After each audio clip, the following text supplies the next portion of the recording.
परंतु स्वतःला असली शिवसेना म्हणवणाऱ्या शिवसेनेचं काय? जेव्हा मुर्शिदाबादमधून हिंदू पलायन करतोय, हिंदूंवर वरवंटा चालवण्यात येतोय, तेव्हा एकनाथ शिंदे आपली भूमिका तेवढ्या ताकदीने मांडताना दिसत नाहीयेत, कडवटपणे मांडताना दिसत नाहीयेत. देशाच्या संसदेच्या दोन्ही सभागृहामध्ये वक्फ सुधारणा विधेयक मंजूर झालं, हा कायदा झाला आणि या कायद्यानंतर पश्चिम बंगालमध्ये सरकार पुरस्कृत दंगा सुरू झाला, हिंदूंचं शिरकाण सुरू झालं, हिंदूंचं पलायन सुरू झालं. जेव्हा 90च्या दशकामध्ये काश्मीरमधून हिंदूंचं पलायन सुरू झालं, हिंदूंचं शिरकाण होत होतं, तेव्हा शिवसेना प्रमुखांनी त्याच्या विरोधात आवाज उठवलेला. फक्त आवाज उठवला नाही, त्यांना आधार दिला.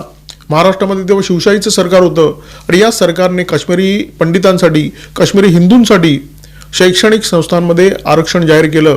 परंतु पश्चिम बंगालमध्ये जेव्हा तसा प्रकार होताना दिसतोय, तेव्हा महाराष्ट्रामध्ये शिवसेनेचा वारसा सांगणारे पक्ष शांत बसलेले आहेत, त्यांची डरकाळी ऐकू येईन अशी झालेली आहे.